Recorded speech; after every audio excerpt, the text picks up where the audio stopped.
The research vessel Zephyrin emerged from hyperspace, its sleek silver hull reflecting the faint light of a distant sun.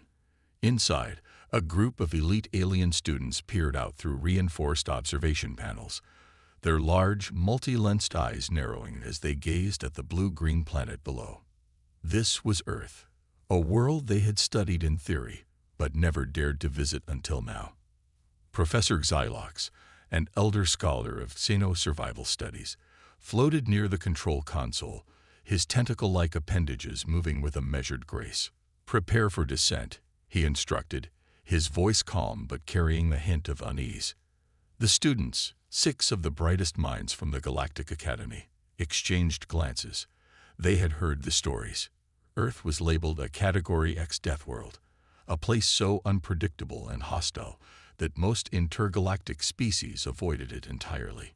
Yet, from orbit, it looked peaceful. "This classification must be outdated," scoffed Viruna, a tall insectoid student with shimmering emerald carapace. "We have conquered black holes and tamed war beasts. What threat could a primitive planet pose?" Their vessel glided through the upper atmosphere, the artificial shielding flickering momentarily as it adapted to Earth's dense air. As they descended, readings fluctuated. Electromagnetic disturbances, unstable weather patterns, unusual biological activity. The data shifted too quickly, almost as if the planet itself resisted being measured. Professor Xylox narrowed his eyes. "Strange. The atmospheric interference is stronger than expected." The ship's systems flickered again. The temperature control adjusted rapidly, compensating for sudden, unpredictable shifts. It was almost unnatural. With a controlled landing, Zephyrin touched down in a dense forest, its landing thrusters disturbing a flock of creatures that took to the sky, screeching in protest. The trees here were unlike those on their home planets, massive, ancient, their thick canopies casting eerie shadows despite the midday sun. The air was dense with unknown scents, rich in oxygen, carrying a primal energy. The students activated their bioscanners, but the readings were erratic. Life signatures everywhere, overlapping, shifting in ways their technology struggled to process. It was overwhelming. "This is absurd," muttered Garl, a reptilian student whose scales darkened in irritation. "The data is unreliable." Professor Xylox stepped forward. "Then we rely on observation. Proceed with caution." As they moved into the undergrowth, the first unsettling realization set in. Earth was loud.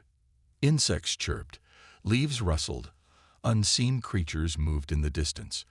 Every sound carried weight, as if the very land was teeming with awareness. Unlike the sterile, controlled environments of their homeworlds, this place was alive in a way that made them uneasy. Suddenly, a sharp clicking noise echoed from the trees. The group froze. Virna lifted her scanning device, adjusting the frequency. Unknown life form detected. Close proximity. Something shifted in the foliage ahead. A low growl rumbled from the darkness, vibrating through the ground. 2 glowing eyes peered at them from the shadows. The students instinctively stepped back, their appendages tensing. Then, with terrifying speed, the creature lunged. It was massive, covered in thick fur, its claws extended in a blur of motion. The nearest student barely activated his shield in time. An energy barrier flickered to life, absorbing the impact. But the force of the attack sent him stumbling backward. The beast snarled, pacing just outside their defensive field, teeth bared, watching them. "A mere animal dares attack us," Virna hissed. Geralt's crest flared. "Its strength is unnatural." Professor Xylox did not respond. His gaze was fixed beyond the beast, deep into the trees, where another presence lingered. A different kind of predator. A humanoid figure stood there, partially hidden in the shadows, watching, studying them.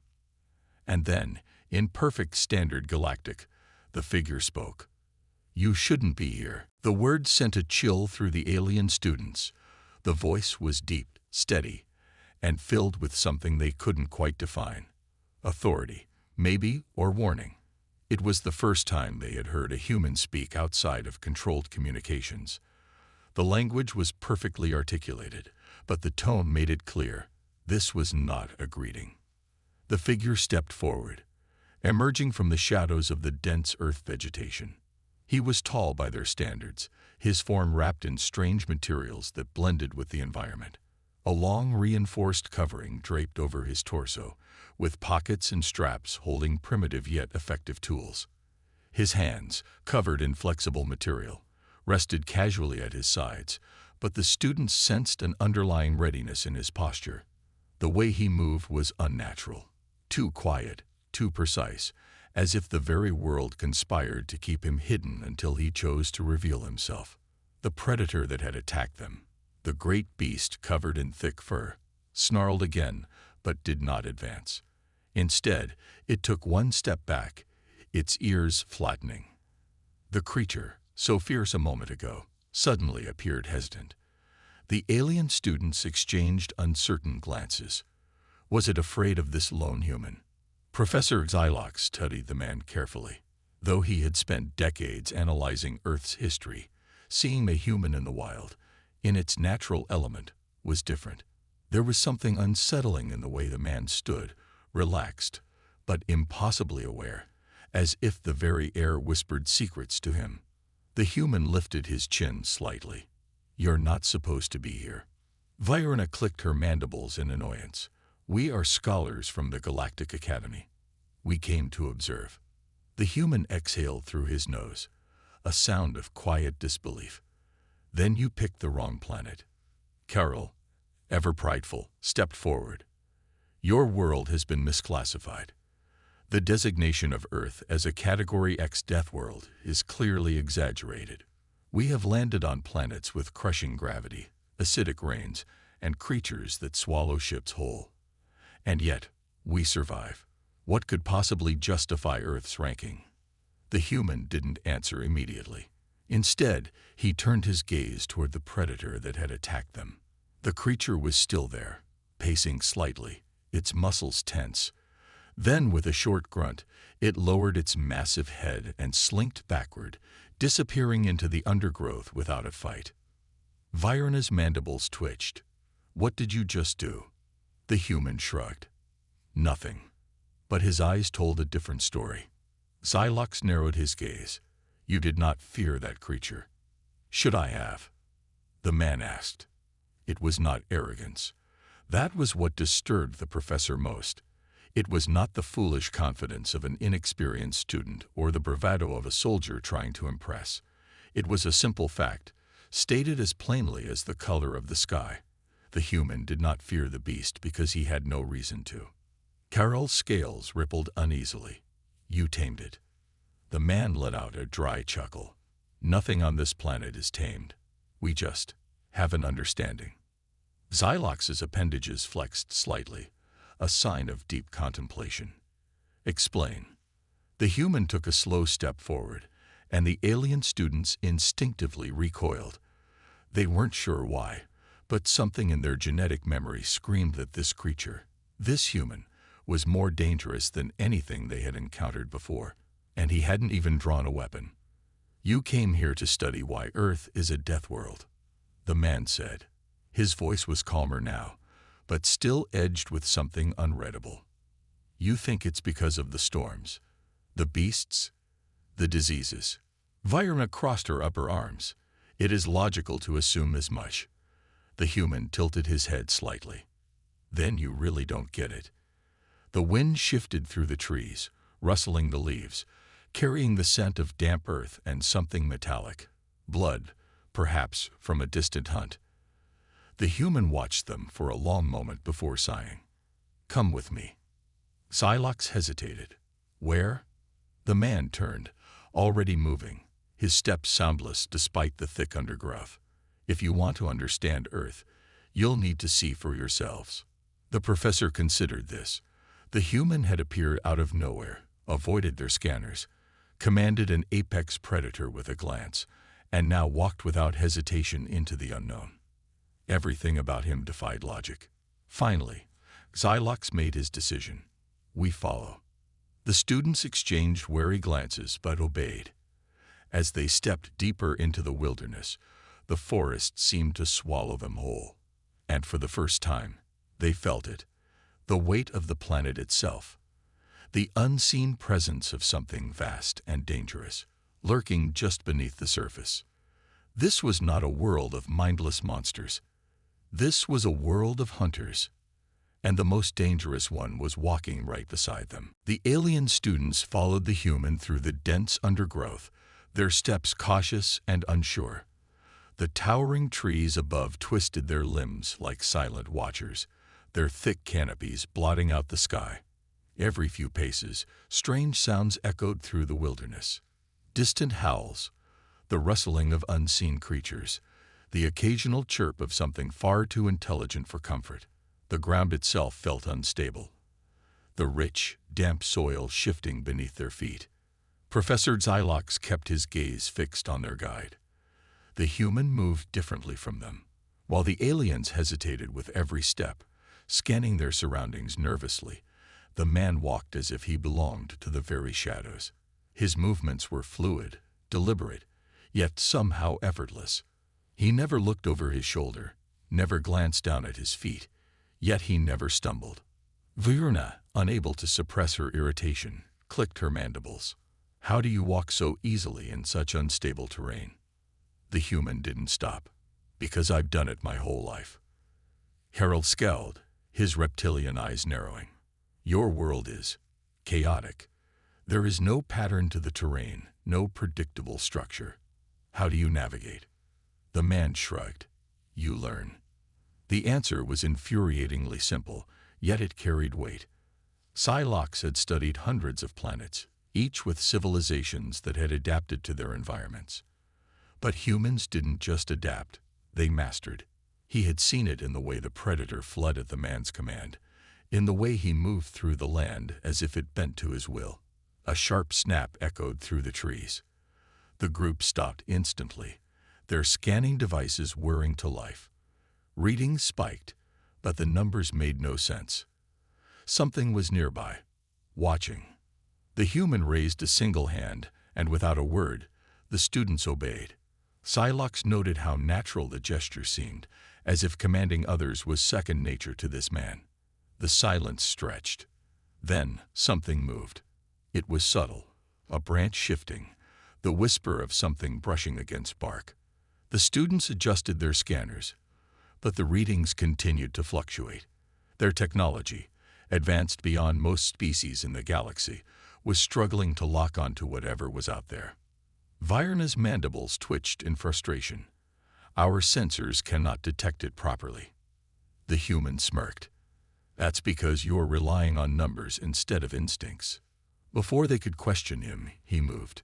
Not forward, but sideways, a sharp, sudden shift that seemed almost random.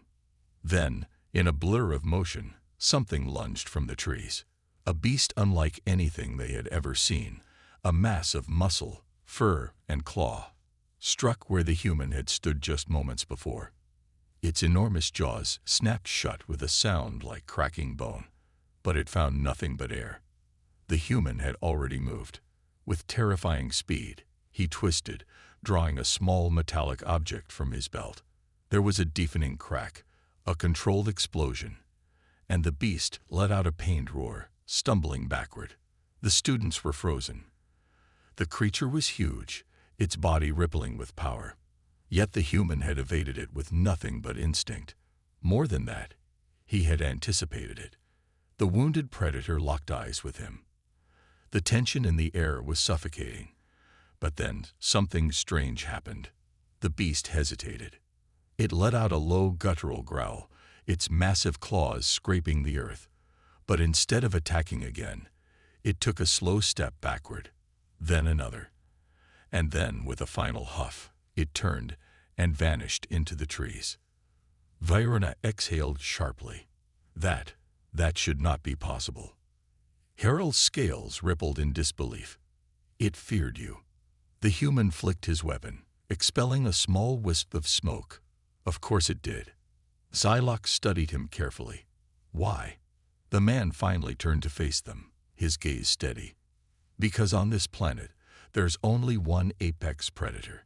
The professor felt a strange unease settling in his mind. The students had entered this world believing that they were observers, scientists, superior beings analyzing a lesser species. But for the first time, they were beginning to understand the truth. Earth was not dangerous because of its creatures, its storms, or its unpredictable terrain. It was dangerous because of its people. And as they followed the human deeper into the wild, a single terrifying thought lingered in Psylocke's mind. What would happen if the rest of the galaxy ever made the mistake of underestimating humanity? The alien students moved cautiously through the dense forest, their scanners still whirring in an attempt to make sense of the chaotic environment. But nothing on Earth operated within their expected parameters. Every life form, from the smallest insect to the towering trees, thrived in an unpredictable, ever-changing balance of survival and predation. Even the air itself carried strange, shifting scents, as if the planet was alive in ways they had never encountered before. Professor Xylox kept a close watch on the human leading them. The man had not spoken much after the brief encounter with the predator, but his posture had not relaxed. He remained alert, his senses honed, moving as if every sound, every subtle shift in the environment, was a language only he could understand. Verna stepped closer to the professor, lowering her voice. He anticipated that attack before it happened. Xylox's appendages flexed slightly in contemplation. Indeed. Carol, still shaken by the encounter, let out a slow exhale. The creature was powerful. It should not have backed down. Why did it? The human, still leading the way, answered without turning. Because it knows better. That answer, so simple, so absolute, sent another ripple of unease through the group. But the moment of reflection was short-lived. One of the students, a smaller, amphibious being named HFY, suddenly stumbled. His breathing became labored, his usually pale skin shifting to a sickly shade of green. His appendages trembled as he clutched at his chest. Xylox immediately turned to him. "What's wrong?" HFY struggled to form words. My systems. Something is wrong." Verna checked her scanner, her mandibles twitching in frustration. "I'm detecting a severe internal reaction. His vital levels are dropping." The students gathered around in growing panic. Their kind did not simply fall ill. Their immune systems were advanced, their bodies enhanced through genetic perfection. Sickness was something primitive species suffered from, not scholars of the Galactic Academy. And yet, HFY was fading before their eyes. Psylocke turned to the human. "What is happening to him?" The man didn't react with surprise. Instead, he exhaled through his nose, muttering something under his breath before kneeling beside the alien. He studied HFY's symptoms for a moment before shaking his head. "He's not used to Earth's bacteria." The professor's eyes widened. "That is impossible. We took every precaution. Our suits filter out contaminants. Our bodies have been enhanced to resist foreign pathogens." The human gave him a sharp look. And yet here he is, dying from an infection his body doesn't know how to fight. Carol hissed in frustration. "Your world is a cesspool of microscopic killers." The man shrugged. "That's what happens when you live in an ecosystem built on constant adaptation. Your kind might be advanced, but your immune systems have never faced something like Earth. Everything here is designed to survive, even the things you can't see." Verna stiffened. "Then we need to return to our ship. Now." The human shook his head. "You won't make it." Psylocke narrowed his eyes. "What do you mean?" The man stood, brushing dirt from his hands. "If your ship's medical systems could handle this, you'd have noticed the infection before it got this bad. Which means your tech isn't calibrated for Earth's microbiology. If you go back now, he'll die before you even finish your pre-launch sequence." Silence fell over the group. They had come prepared for predators, storms, even extreme temperatures. But they had not considered the smallest, most invisible threat of all. Verna clenched her jaw. "Then what do you suggest?" The human didn't hesitate. "Follow me." With no other options, the group hurried after him, carrying Xavik between them. The forest thickened as they moved, the foliage closing in like a living entity. The air grew damp, the scent of decay mingling with the fresh, clean scent of rain-soaked leaves. Then suddenly, the trees gave way to something unnatural. A structure, old, rusted, covered in vines, stood before them, partially hidden beneath nature's reclaiming grass. It was built from metal, its walls dented and stained with time. Xylox studied it warily. "This is human-made." The man nodded. "An old research facility, abandoned for years." Carol clicked his claws. "And we are supposed to trust this decaying ruin to save our crewmate." The human smirked. "You have a better idea." With no other choice, they stepped inside. The interior was dark, the air thick with dust, and the lingering scent of chemicals long forgotten. Broken monitors flickered weakly, their once bright displays reduced to static. Shelves lined the walls, filled with glass containers and medical instruments coated in time's neglect. The human moved with ease, navigating the debris until he found what he was looking for. An old but intact storage cabinet. He forced it open, rummaging through its contents. Viren appeared over his shoulder. "What are you looking for?" "Antibiotics," the man muttered, pulling out a small vial. "You're lucky. This stuff is ancient, but it should still work." Xylox hesitated. "You're saying a simple human medicine can cure him?" The human smirked. "What? Your advanced alien bodies can't handle primitive treatment." The professor remained silent as the man prepared the dose. Moments later, Xavik's labored breathing eased. His trembling slowed. Color slowly returned to his skin. Virena watched in stunned silence. "It's working." The human leaned against the counter, crossing his arms. "Of course it is." Xylox exhaled, his mind racing. Their entire approach to this mission had been wrong. They had come expecting to observe, to study a world they believed to be beneath them. Instead, they were struggling to survive it. He turned to the human. "Your world is not just dangerous because of its creatures." The man's smirk faded. His expression became unreadable. "No," he said quietly. "It's dangerous because everything here learns to survive. Even us." For the first time in his long career, Xylox felt something he had never associated with scientific exploration. He felt afraid. The alien students remained inside the abandoned human facility, their nerves frayed from the past few hours.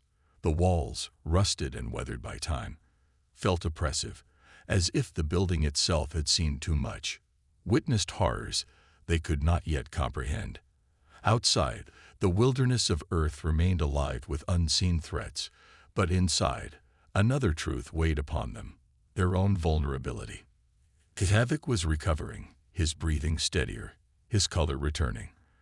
The primitive human medicine had worked, defying all expectations. It should not have been possible. Their kind had evolved beyond the need for such crude treatments.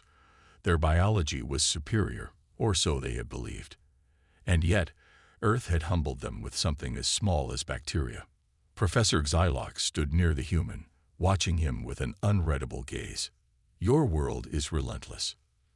The man glanced at him, his expression neutral.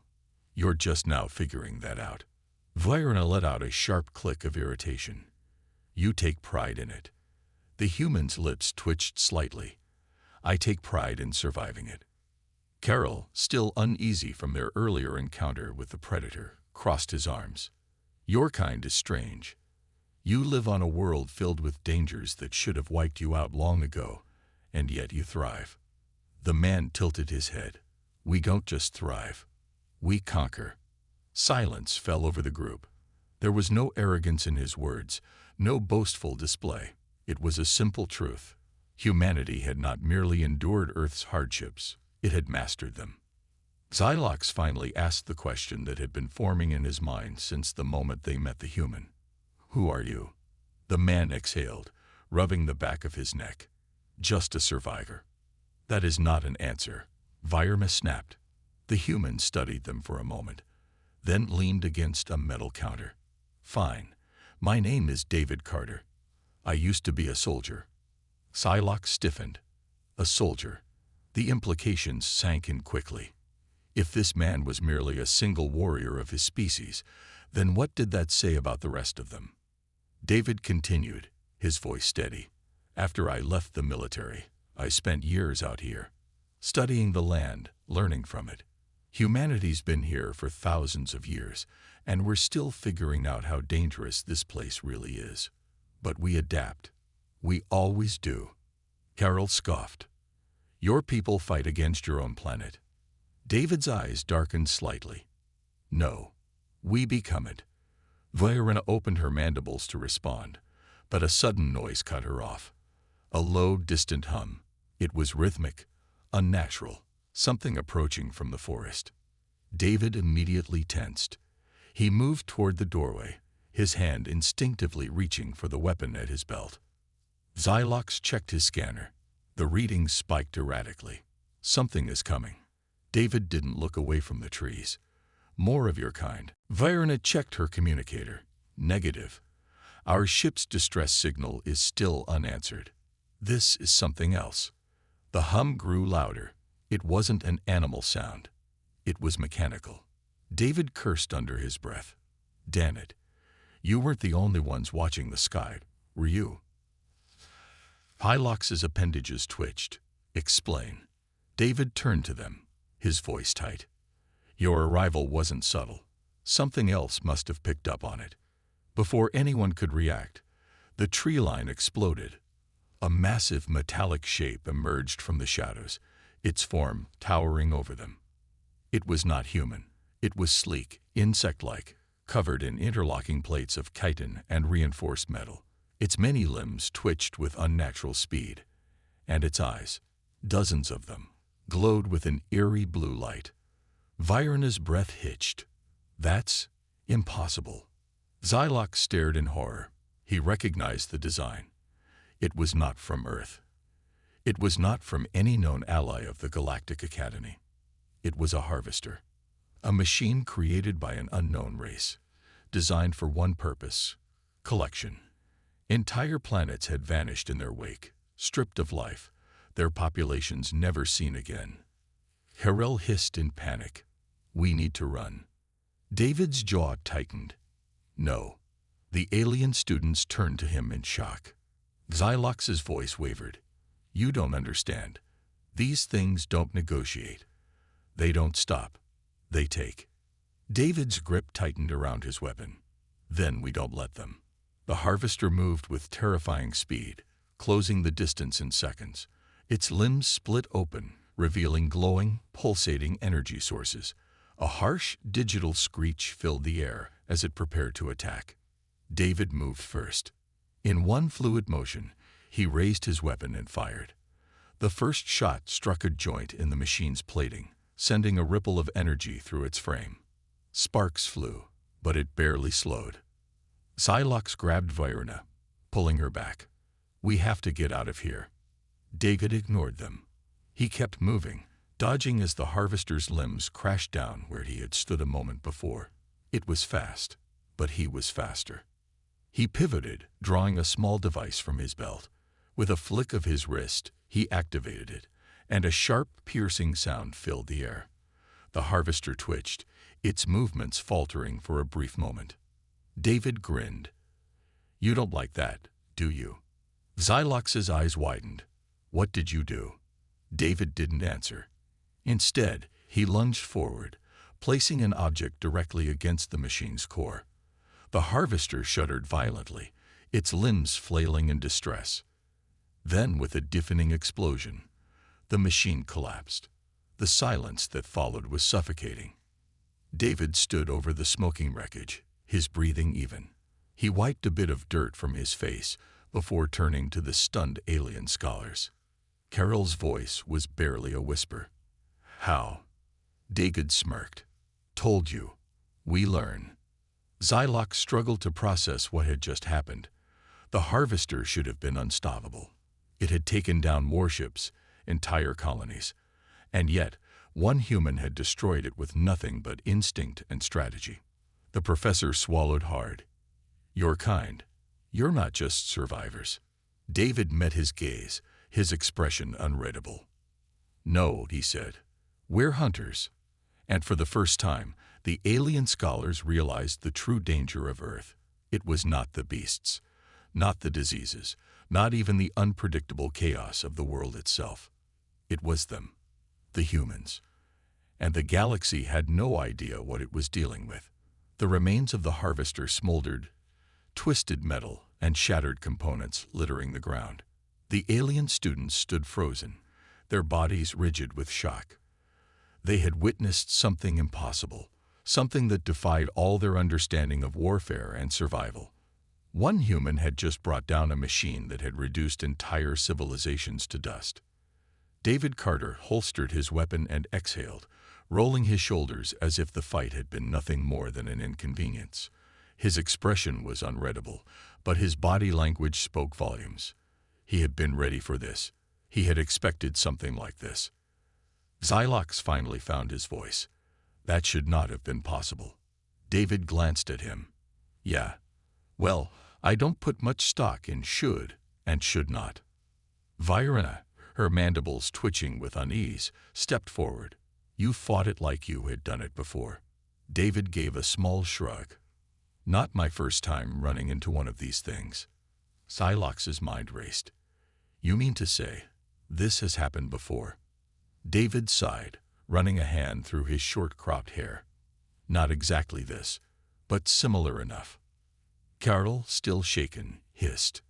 How could one human defeat a harvester? Our militaries have struggled against them for decades. You took it down in minutes. David studied them for a moment before speaking. You don't get it, do you? This isn't about strength. It's not about technology. He gestured to the wreckage. That thing was built for predictable enemies, species that think in formations, who rely on superior firepower, who assume they can outmatch their opponent by being stronger or smarter. Xylox stiffened. And humans. David smirked. We cheat. The weight of his words settled heavily upon them. Virena's mandibles clicked. That noise you used, it disrupted its systems. David nodded. High-frequency pulse disruptor.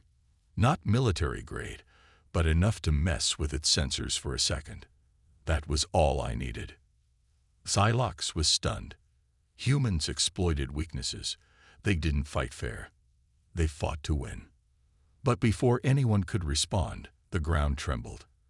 A deep, reverberating sound filled the air, coming from beyond the trees. It was distant, but growing closer. David's expression darkened. More are coming. Carol's claws curled. We need to leave this place. Xylox nodded. Agreed. If a second harvester is on its way, we cannot face it with our limited resources. David shook his head. You're not going back to your ship. Xylox bristled. And why not? David's gaze was hard. Because if the harvesters are tracking you, then they've already marked your ship as a target. You go back there. You're walking into a death trap. The alien scholars exchanged uneasy glances. Virena hesitated. Then what do we do? David turned toward the forest. We move. Now. They had no choice but to follow. As they moved deeper into the wilderness, the weight of their situation pressed upon them. Earth had already proven itself to be a nightmare of biological threats, unpredictable predators, and an ecosystem unlike anything in the known galaxy. And yet, none of those things compared to the sheer terror of the enemies that lurked in the shadows, waiting, watching, hunting. The forest around them thickened, the massive trees stretching high into the sky, their canopies forming a near-impenetrable shield from the heavens. Strange calls echoed through the air, animalistic yet eerily intelligent. Carol clicked his mandibles nervously. This world is alive in ways I do not understand. David didn't turn around as he spoke. You don't need to understand it. You just need to survive it. Zavik, still weak but able to walk, let out a shaky breath. We were supposed to be the observers. The scientists. Now we are the ones being studied. David chuckled dryly. Welcome to Earth. But the humor faded quickly as they reached a cliffside. Below, a valley stretched out, filled with ancient ruins, remnants of human civilization, long abandoned and reclaimed by nature. Massive stone structures jutted from the ground, their surfaces covered in moss and vines, yet still standing strong. Psylocke narrowed his eyes. This is a city. David nodded. Was, once, long before our time. We build, we fall, we build again. Vairina studied the ruins carefully. Why bring us here? David's expression turned grim. Because this is where we make our stand. Carol recoiled. You intend to fight. David's eyes burned with something dangerous. Not just fight. Win. Psylocke's voice wavered. Against the harvesters. David nodded. Against everything. For the first time, the alien scholars realized something terrifying. Humans didn't just survive the nightmares of this world. They became them. The wind howled through the ruined city, carrying the distant hum of approaching machines. The alien students stood atop a crumbling structure, staring into the darkened valley below. Shadows stretched across the broken streets, swallowed by the dense jungle that had long since claimed this place. David Carter stood at the edge, silent, calculating. His body was tense, not with fear, but with anticipation. Psylocke swallowed hard.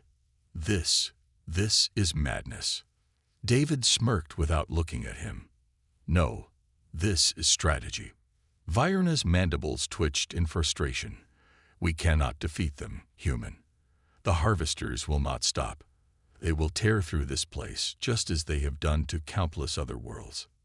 David turned to face them, his expression deadly serious. Maybe, but they've never faced us here. The hum of approaching harvesters grew louder. The ground trembled beneath them, the weight of encroaching death pressing against their minds. Carol hissed, They are coming. David nodded. Good. Time to remind them why Earth is a death world. Without another word, he moved. The aliens hesitated only a moment before following him down the ruined stairwell. The city was a maze of collapsed buildings and shattered roads, but David navigated it with ease. He knew this place, knew how it could be used. They reached an old bunker, its entrance barely visible beneath thick overgrowth. David shoved aside a heavy slab of stone, revealing a passageway leading underground. Psylocke's appendages twitched. This is human-made. David stepped inside. Welcome to an old war zone. The interior was dark, but as David activated a small device, emergency lights flickered to life, casting eerie shadows on the walls. The place was filled with ancient equipment, rusted, outdated, but still standing. Vairina examined the markings on the wall. This facility, how long has it been here? David ran a hand over a control panel. Hundreds of years, maybe more. He turned to them. Doesn't matter. What matters is that we can use it. Psylocke clicked his mandibles. Use it how? David grinned. To set a trap. Before the aliens could protest, the earth above them trembled. The harvesters had arrived. A mechanical screech echoed through the ruins, followed by the heavy thudding of massive limbs. The harvester machines, insect-like and towering, pushed through the overgrowth, scanning the city with glowing blue eyes. David worked quickly, flipping switches and activating systems that had not seen use in centuries. Old energy grids hummed to life. Hidden turrets groaned as they powered up, and deep within the bunker, explosives armed themselves with a soft, rhythmic beep. Psylocke's eyes widened. This is a fortress. David smirked. It was. Now, it's a graveyard. Outside, the harvesters spread out, searching for their prey. Their movements were precise, methodical. They had done this before, many times, on many worlds. But they had never done it here. David pulled a detonator from his belt. All right, let's get their attention. With a flick of his thumb, he pressed the button. The night exploded. Fire erupted from hidden charges, tearing through the streets. The nearest harvester was caught in the blast, its massive form thrown into a collapsing building. The others reacted instantly, their bodies shifting, weapons deploying. David sprinted up a stairwell to get a better view. Here they come. Verona clutched her weapon. This is insanity. David grinned. No, this is Earth. The harvesters advanced, undeterred by the destruction. Their mechanical limbs sliced through debris, their weapons glowing with deadly energy. David lifted his rifle. All right, let's see how good your aim is. The battle began. Psylocke and the others had no choice but to fight. They fired their weapons, but the harvesters barely slowed. The alien students had been trained for scientific observation, not war. David, however, was war. He moved like a predator, striking from the shadows, using the terrain to his advantage. He never stayed in one place for long, always shifting, always adapting. He took down one harvester by luring it into a narrow alleyway before detonating another explosive, bringing an entire building down on top of it. Psylocke watched in disbelief. He fights like a beast. Verona reloaded her weapon, panting. No, he fights like a human. The battle raged on. One by one, the harvesters fell, not to superior firepower, not to overwhelming strength, but to strategy, to ruthlessness, to a mind that refused to play by any rules but its own. Finally, the last harvester collapsed, its glowing eyes flickering before fading into darkness. The city fell silent once more. David exhaled, lowering his weapon. Not bad. The alien students stood among the wreckage, their bodies trembling from exhaustion and shock. Harold's voice was barely a whisper. We won. David wiped the sweat from his brow. Of course we did. Psylocke stepped forward, his eyes filled with something between fear and admiration. You are not like any species we have encountered. David chuckled. Yeah, I've heard that before. Verona shook her head. You're kind. You are not the victims of this world. You are its masters. David's smile faded. No one masters Earth. We just survive it. Psylocke took a deep breath. And that is what makes you the most dangerous species in the galaxy. David glanced at the wreckage. The night was quiet again. But he knew better. Earth was never truly quiet. He turned back to the alien scholars. Come on. You wanted to learn why Earth is a death world. He gestured toward the ruined battlefield. Well, class is in session.